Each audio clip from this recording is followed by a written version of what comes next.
Hi, this is a little talk on transforming any linear programming problem to standard form.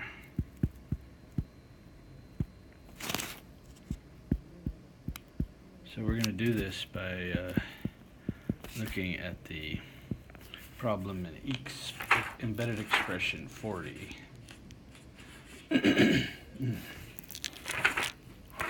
So this problem,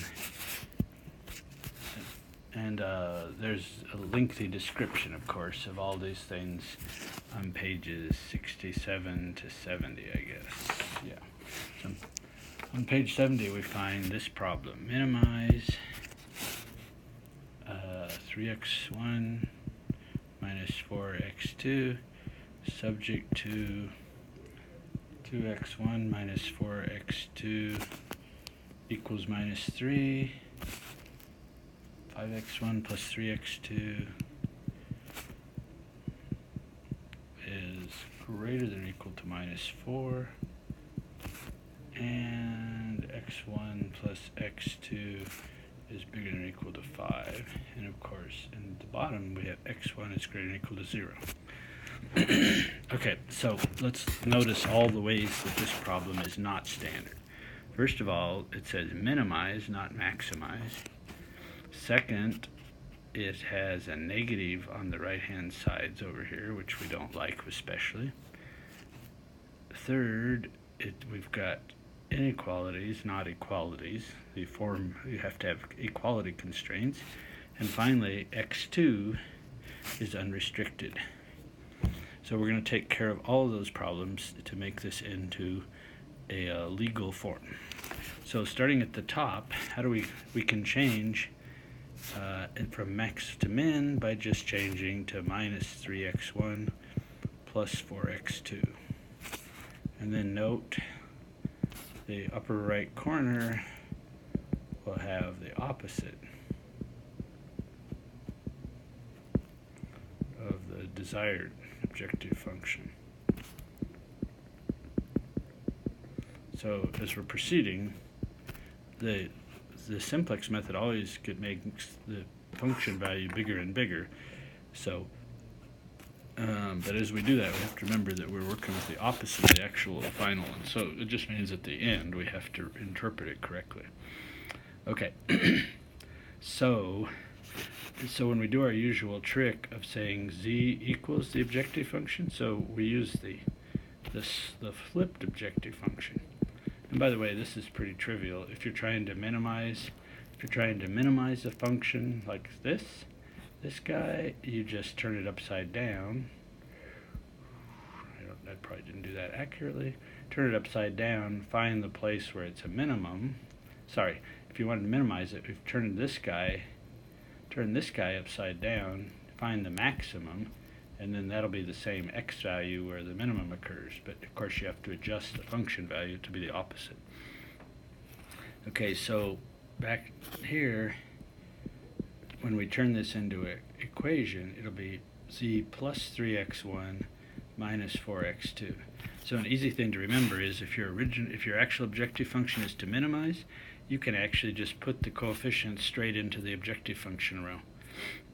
Whereas if it's the standard maximized, ironically, you have to do a little more work. You have to take the opposite of the original objective function. Okay, so that's one thing. The other little thing now is this guy. It's a good idea to multiply both sides before you do anything else to make a positive on the right-hand side. So if we do that up here, we get minus 2, so this is subject to minus 2x1 plus 4x2 equals plus 3. And let's go ahead and do that with these two. So that's minus 5x, this one here.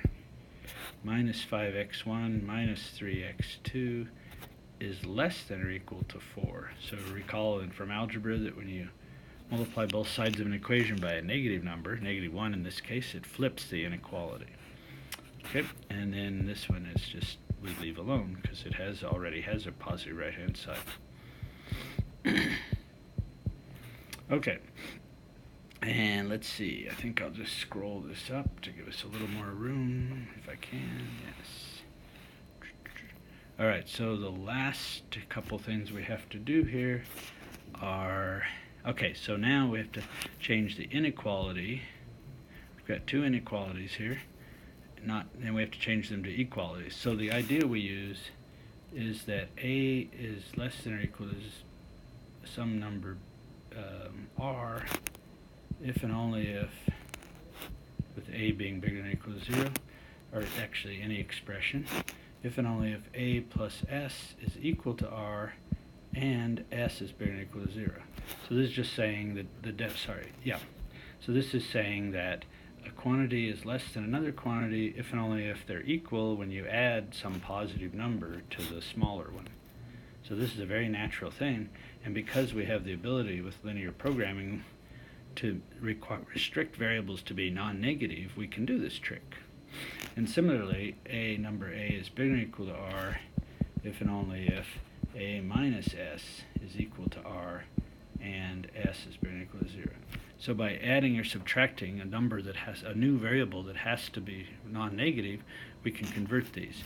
So our final problem becomes maximize, almost final, minus 3x1 plus 4x2, just recopying painfully here, minus 2x1 plus 4x2 is equal to 3, minus 5x1 minus 3x2 plus, and we'll just make a new variable s1 equals 4, and x1 plus x2 minus s2 equals 5, and x1 is bigger than or equal to 0. Okay, so that is the form, almost the form of a standard LP. The only thing wrong here is that x2, oh, and of course we also add in s1 and s2 have to be bigger than or equal to 0. Basically, in the standard linear programming, whenever you have a variable, it always has to be non-negative. It's just built into the minimum ratio test that we use when we're choosing which row to pivot on.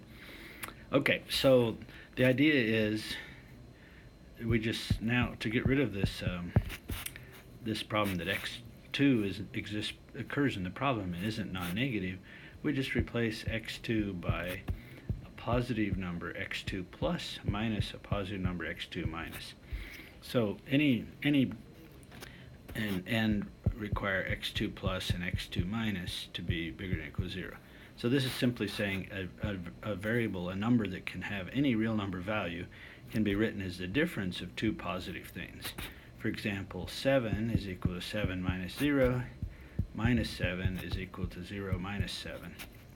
Of course, there's infinitely many ways to do this, but because we're going to, the nature of the tableau, only one of x2 plus or x2 minus, these two new variables, will be basic at any given time. So the other one will have to be 0. So there's just three little tricks here, this one, and this one, to use the fact to put in non-negative variables and do what we want. So the final form here, almost, then we'll find out we're doomed in a different way, is to maximize minus 3x1 plus 4x2, x2 plus minus 4x2 minus. So I'm replacing the x2 here by x2 plus minus x2 minus, and then distributing the 4. And then we get minus 2x1, same thing here, plus 4x2 plus minus 4x2 minus is equal to 3. I'm getting tired of recopying, so I'm leaving room for the next and last step. And then it's minus 3x2 plus 3x2 minus, because the minus 3 times the x2 plus minus the x2 minus, when you distribute it out, gives us that. And then we get plus s1, and then we have x1 plus x2 plus minus x2 minus s2. This is equal to 5, and this is equal to, alright, I'll use the eraser, is 4, and this is 5. Okay, and we have x1, x2 plus, x2 minus, s1 and s2. Those are all our variables, and they're all greater or equal to 0. Okay, Now we tackle the hardest part, which is so-called phase 1 and phase 2 technique to get an initial feasible basis. Basis just means a set of basic variables. Okay, so this is one more kind of clever trick. And the idea is we're going to put this objective function on hold. We don't actually put it in the tableau in phase 1. In phase 1, well, first let me back up. The problem is if we put this tableau in the software laboriously, and then we'd look at it and we'd be like, we don't know which variables are basic at the beginning. And if you just pivot on like certain columns, there's a very good chance, sort of 50-50 on average, that you'll get a negative number in the right-hand side after you pivot. So what we want is to avoid that, and the trick is in phase 1 we minimize. So here, let me back up a sec. So this is the only nice variable here that we can for sure pivot on. Notice this variable doesn't appear anywhere else in any of the constraints or the objective function. So if we move the cursor to this spot and hit P, we'll get an identity column there, and we're guaranteed we didn't really have to change, nothing will change. We're just identifying S1 as basic. So the basic variable for this row is done. Check. Okay, and S1 will just be 4. But that's not true of x1, x2 plus, x2 minus, or s2. We can't use it with s2. For example, if we pivoted on this spot, the right-hand side would become minus 5, and that would be bad. So the idea is, and this is called the artificial variables. When I should have said before that when we do this trick, that's this kind of variable. S1 here is called a slack variable, and the S2 that we subtract off is called a surplus. So the slack variables capture how much extra you have to get equality, and surplus variables that you have too much of the quantity and you have to cut it down to get to the desired right-hand side. Okay, so the artificial variables, which we traditionally call A1, we just put it in. So we liked the way S1 behaved, being all by itself, so we just put A1 in there. And in this row, we put in A2. So then we have their basic variables. It's A1, S1, and A2. One for each. We've got a good one for each variable, each constraint. And notice all the other variables are set to 0 as non-basic, so all of this stuff in the equations is just 0. So we simply have A1 equal 3, S1 equals 4, and A2 equals 5 at the start. So that's just weird, because what do A1 and A2 mean? Nothing. They're just artificial. So the trick is we put in an objective function to get rid of them. So we put in the objective function for phase 1, minimize A1 plus A2. And so so the constraints are good to go. We have a feasible point, namely A1 equal 3, S1 equal 4, A2 equal 5, and all the other variables equal 0. And it will give a value of 8 for the objective function. So now then, as the simplex method proceeds, we'll try to minimize that. We'll try to reduce that value of A1 plus A2 down to as small as it can go. And how small can it be? Well, the smallest it could go is 0, because, of course, like all variables in the simplex method, A1 and A2 have to be greater than or equal to 0. And another thing to notice about phase 1 is it can't be unbounded. With the artificial variables restricted to be non-negative, the lowest you could go is 0. So if we can reach 0, these guys will be forced to leave. So the objective function in phase 1 is chosen to force these guys to leave, and then we'll have other basic variables over here replacing A1 and A2 typically, and we'll have a positive right-hand side with these other basic variables, and we'll be able to and then we'll throw out this objective function row and put in the real one, and then we'll proceed with what's called phase 2. Phase 2 is just to finish the problem once you've got a starting point. Okay, so let's start on another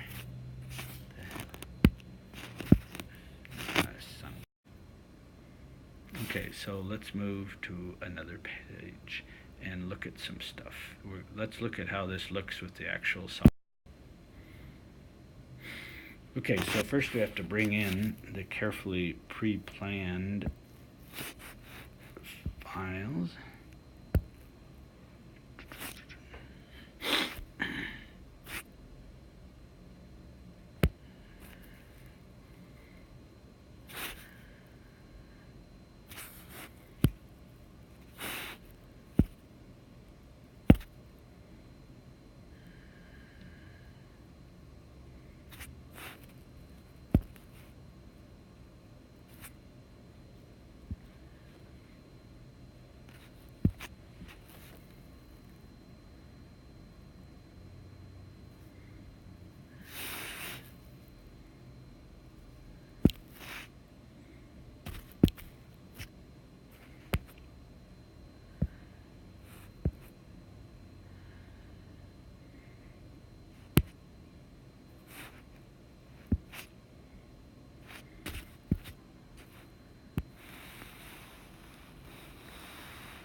Okay, so let's take a look at these guys.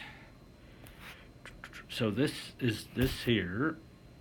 Let's see. Here is the tableau for the setup following the constraints. So you can read off what it says. It says z plus a1 plus a2 equals 0.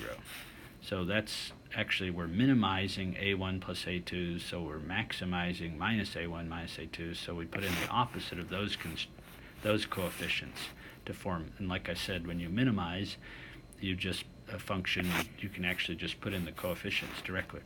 And then here's what this says: minus 2x1 plus 4x2 plus. Notice we can't put a superscript plus, so we use that notation. I like to.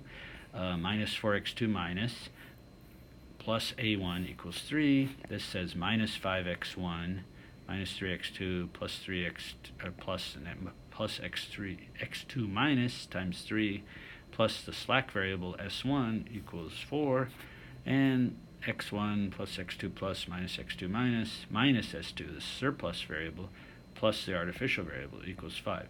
So notice the surplus variable, slack variables we like because they already have the identity column just by the nature of how they come into the problem, but surplus variable doesn't. So we can't pivot there without getting a negative over here, like I said before. But we've put in these artificial variables, and they're beautiful. Or are they? No, they're not, because look, there's the non-zeros right there. So this is, so the first step we have to do is to so-called price out. I don't know, that's the terminology the business and economics people use. So we have to get rid of those. So to do that, we simply put the cursor here and hit P, and then put the cursor here and hit P. So when we do that, until you do that, the upper right corner doesn't mean anything. Right now, A1 is equal to 3, and A2 is equal to 5, so our objective function should be 8, but it isn't. It says it's 0, so that's just wrong. Because our theory, when we did the row operations analysis before, which you can read in the notes in great detail, is these have to be zeros for the conclusions to follow that we got. So if when we do that though, after we price out, that becomes 0 and that becomes 0. But if you think of what's happening here, we are subtracting this second row from the first row. So for example, we'll get a 2, a minus 4, a 4, 0, 0, 0. This will stay at 1, and this will become minus 3. And when we subtract this row from the first row, it'll get a minus 5. And sure enough, there's the minus 8. And that is correct, because when a1 equals 3 and a2 equals 5, the objective function value is, in fact, 8. And so why does it say minus 8 here? Well, like we said before, it's because the objective function with our trick to handle minimization, the objective function you see here is always the opposite of the actual objective function. Okay, so that was pricing out, and now we start on the simplex method. So we're looking for a negative in the top row for one of the variables. So we're looking for a non-basic variable, and there's only one, -5. So then we hit M to find out which of these, and just to review, this ratio is 3/4. We skip this one because it's negative, and 5/1. So obviously this is the one we need to pivot on. So we hit M and the cursor will be right there. Then we hit P and it does all this. So that's just the first step, and then that causes the artificial variable A1 to be replaced by entering the non-basic x2+. So that's good. But there's still, of course, the objective function, and the objective function value changes. Now A2 changes to 4.25, and so the objective function, and A1 is non-basic and hence equal to 0, so the objective function is 4.25, the sum of those two.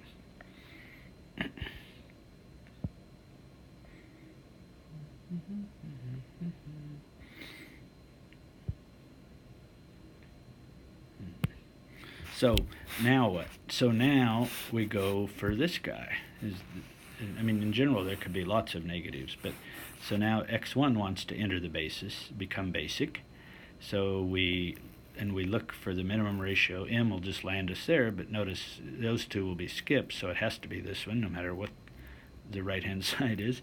So we hit P on this spot, and after all the row operations are done, it's all lovely. And you can see there's no more positives, no more negatives, and we've reached the lovely point where A1 and the artificial variables A1 and A2 have been forced out.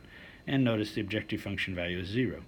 And very often when you do this with a more complicated problem, this will be something, like plus or minus 2 to the minus 10 to the minus 17th. So it'll be a tiny number we have to remember is actually should be treated as 0. So the important thing is these guys have left. The artificial variables have left. So now I'm going to bring it, the next step is really important. This objective function row is now meaningless for the actual problem. All of this phase 1 work, let me even emphasize this, phase 1 is over. And we found a feasible basis. So that's good. In general, what happens in phase 1 if when you finish and it's optimal, there's no negatives in the top row, you still have some artificial variable in the basis? Well, then that means it's infeasible. And you just stop and conclude that the problem has no points that satisfy all the constraints. Okay, but we're ready to move on and continue the problem. So I'm going to take this guy, and on the next page we will do one more operation on it. Okay, so we got to bring in the next thing.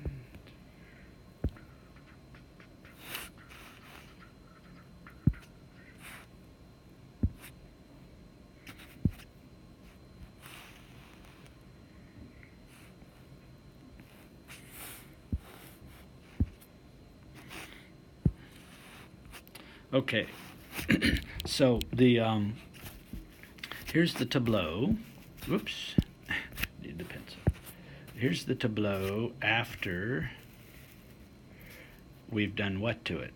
So you can see we've removed, so we've hit K to kill the artificial columns.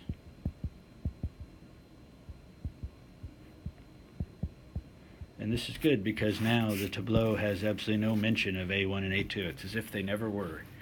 Because their sole purpose in life was to get us to some basic variables to give a positive right-hand side without doing kind of brute forcey, just trying a bunch of things till we find one.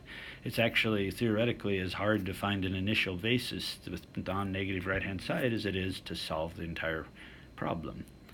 Okay, so but after we kill off the artificial columns, there's something wrong here.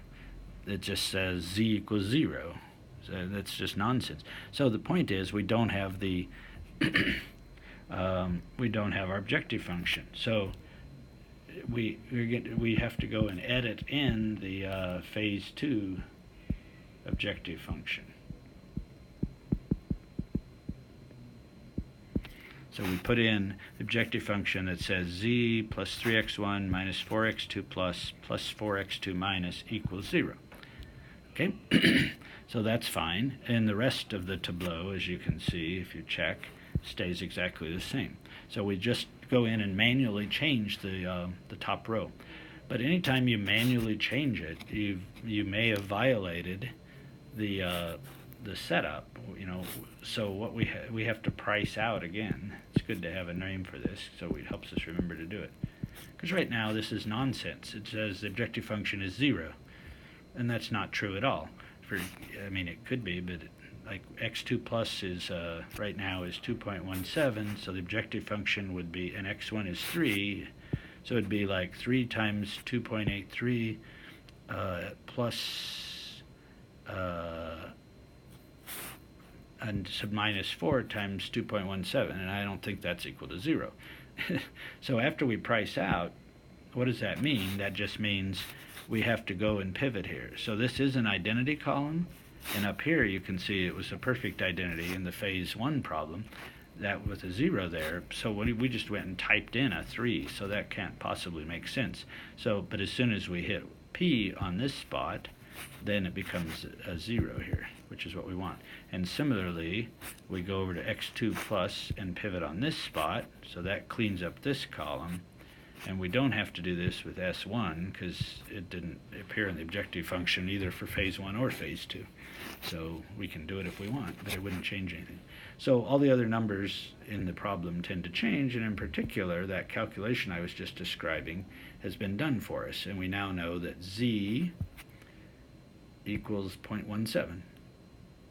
So that's our phase 2 objective function value. Okay? And this is optimal. So this is phase 2 is, by luck, or the simpleness of this problem, optimal. So we declare victory. So the best value is, in fact, 0.17. So let's check out something here. I can move this up. So there's one thing to notice here. So the final report is with x2 plus equal to 2.17,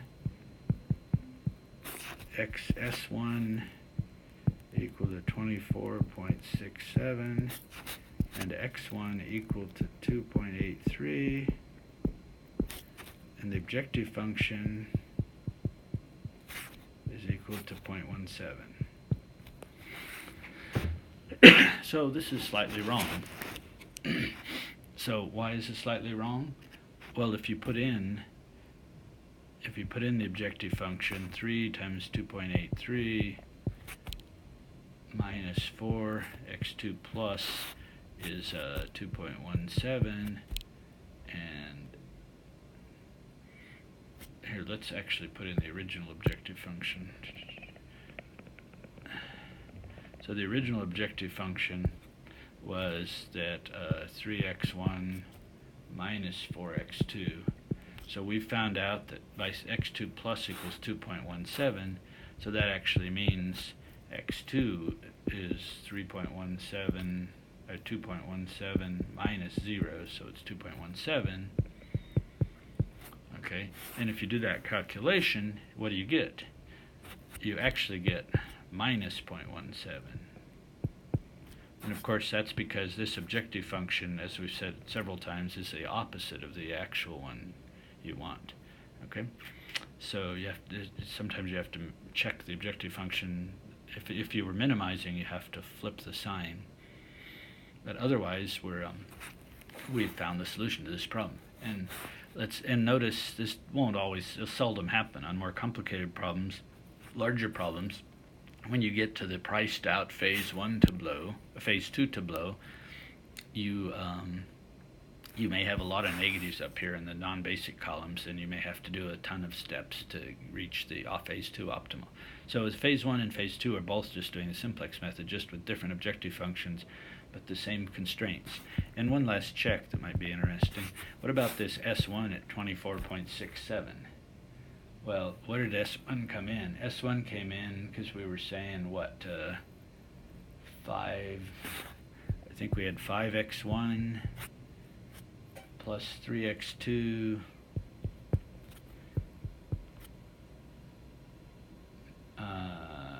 was plus S1 was supposed to equal 4 after we multiply.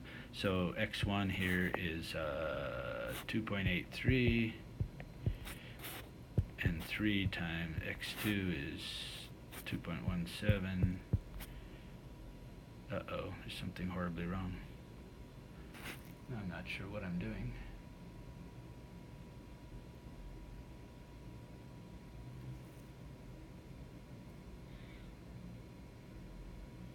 That is so weird. Alright, just a second. I'll have to think about this. Oops, okay, I figured it out. I wrote down the equation wrong. The equation actually is, we had to multiply it. We had 5x1 plus 3x2 is bigger than or equal to minus 4, so I forgot that I had the minuses here. So, in fact, you can check, hopefully, that this is about minus 15 and this is about minus 6 or something. So it comes out, it's believable. We could check it on the calculator. So I'm going to say it's true. So I forgot that those were negatives after we multiplied that second constraint by minus 1 on both sides. Okay, so that concludes this discussion. I think we've covered everything. So the power here is that phase 1 can, well, first thing is we can take all kinds of different problems that don't look like they fit the standard linear programming model, and we can do the various tricks we showed at the beginning to massage them into the standard form, and then we can find an initial feasible basis by doing phase 1 to get rid of the artificial variables, and then we can replace the real objective function, price it out, and finish solving the problem. So you'll be doing these steps, on basically we'll do this on every problem we solve. If you look back at the farm problem, it had 3 less equal a positive number type constraints. So we added in plus S1, plus S2, and plus S3, which those were the basic variables at the beginning. So we didn't have to do phase 1 there. But almost any other problem you ever do in your life with linear programming, it won't be that lucky, and you'll have to do phase 1 with the artificial variables. And one irritating thing is sometimes artificial variables, I'll even write this down as a warning. So sometimes an AJ will stay in. So it turns out in more complicated problems with kind of redundant structure that any basic variable can be equal to 0. So you can actually minimize the objective function, the phase 1 objective function, and get a value of 0 with the artificial variable still in. And that's really irritating. Then, in essence, what you'd like to do is just use the fact that it's 0 and just throw it out of the whole thing. And often what you can do is you can choose a real non-basic, some xk, that's non-basic and sitting at 0 with a reduced cost. So it has a reduced cost of 0, and you can pivot on it and bring it in to swap it out with AJ. Or you could just look at what the constraints say and manually edit it so that to take out the AJ. And if you do that, that's a little tricky because